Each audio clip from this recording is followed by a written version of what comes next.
सरकार ने बजट को पेश किया और वो बिल्कुल एक फैंसी बजट जैसा दिखाई पड़ा।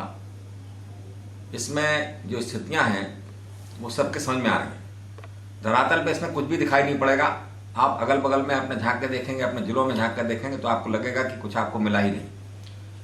मैक्सिमम प्रयास किया गया कि बड़े बड़े संस्थानों को फायदा मिले, बड़े बड़े इंडस्ट्रीज को फायदा मिले। इसका पूरा जोर, इसका आरोप बराबर सरकार पे लग रहा है।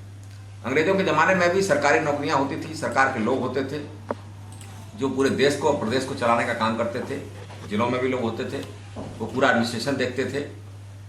आज की तारीख में इन्हें उन पर विश्वास हट गया। आपने देखा कि पहले ज़माने में अगर ईस्ट इंडिया कंपनी एक कंपनी हुआ करती थी, वो यहाँ के पैसे का दोहन करती थी, उसका भी सब लोगों ने विरोध किया था और उसको भगा कर बाहर किया गया था।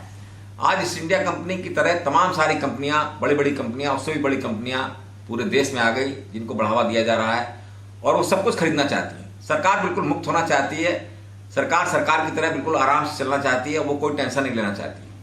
आप देखें, बिजली विभाग को करने का पूरा प्रयास चल रहा है कि वो सारा का सारा ले लें। BHEL को लेने का प्रयास कर रहे हैं। BHEL एक ऐसी संस्था है जो बराबर प्रॉफिट में चल रही है और देश की एक सर्वमान्य संस्था है, उसको भी प्राइवेट सेक्टर में बेचने का प्रयास कर रहे हैं। रेलवे आप देख रहे हैं बेच रहे हैं, हवाई अड्डों पे आप देख रहे हैं कि बेचा जा रहा है। लखनऊ के हवाई अड्डे पे अभी मैं गया तो मैंने देखा कि वहां पर 24 चरण से हवाई अड्डे को समाप्त करके वहां पर एक प्लेट लगी, अडानी हवाई अड्डा। तो ये स्थितियां पूरे देश में चल रही हैं। इन स्थितियों में ही ऐसा लगता है कि जन कितना पैसा सरकार को चाहिए और उस पैसे का कहाँ लगाएंगे, क्या करेंगे, ये दिखाई नहीं पड़ रहा है। पैसा इतना वैसे भी टैक्सेशन से हर सरकार को मिल रहा था जिससे सबका काम, सारे लोगों को फायदे, स्वास्थ्य से लेके सड़कें सब कुछ बन रही थी। लेकिन अब बेचने के बाद वो पैसा, कितना पैसा आएगा और कहाँ खर्च होगा, ये संभव नहीं है दिखाई पड़ना कि वो हम लोगों को सबको दिखाई पड़े। इन स्थितियों में ये बजट बिल्कुल निराशाजनक है और सभी लोगों के ऊपर ये बिल्कुल घातक है। अगर बात करें हम कर्मचारियों की, तो कर्मचारियों को जो DA इन्होंने काटा कोरोना काल में, जिसमें उन्होंने बहुत मेहनत की थी, पूरा स्वास्थ्य विभाग से लेकर सभी विभाग लगे थे। इस कोरोना में जब लोग घर से नहीं निकल रहे थे, जब प्राइवेट सेक्टर के अस्पताल सारे बंद कर दिए गए थे, उसके बाद भी उन लोगों ने मेहनत करके काम किया।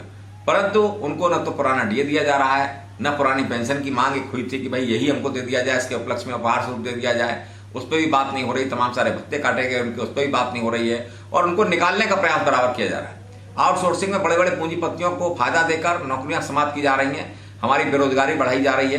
बेरोजगारी की समस्या ये है कि आज की तारीख में तमाम इंस्टीट्यूशन खुले हुए हैं, तमाम कॉलेज खुले हुए हैं, लोग पास होकर घरों पर बैठ रहे हैं, परंतु उनको 5,000 और 10,000 की नौकरी नहीं मिल पा रही है। आखिर क्या होगा इस देश का, इस पढ़े लिखे लोगों का, जहाँ बेरोजगारी इस हद तक बढ़ जाएगी। कहने को तो बहुत कहा जाता है कि इतने लाख नौकरियां दे दी, लेकिन यहाँ बगल में झांक कर देखते हैं तो लगता है कि कोई भी नौकरी अगल बगल में नहीं दी गई। इसका मतलब सभी दावे लगभग झूठे हैं।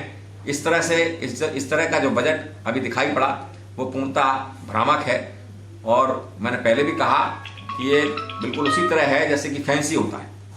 इसकी हम लोग सभी लोग निंदा करते हैं।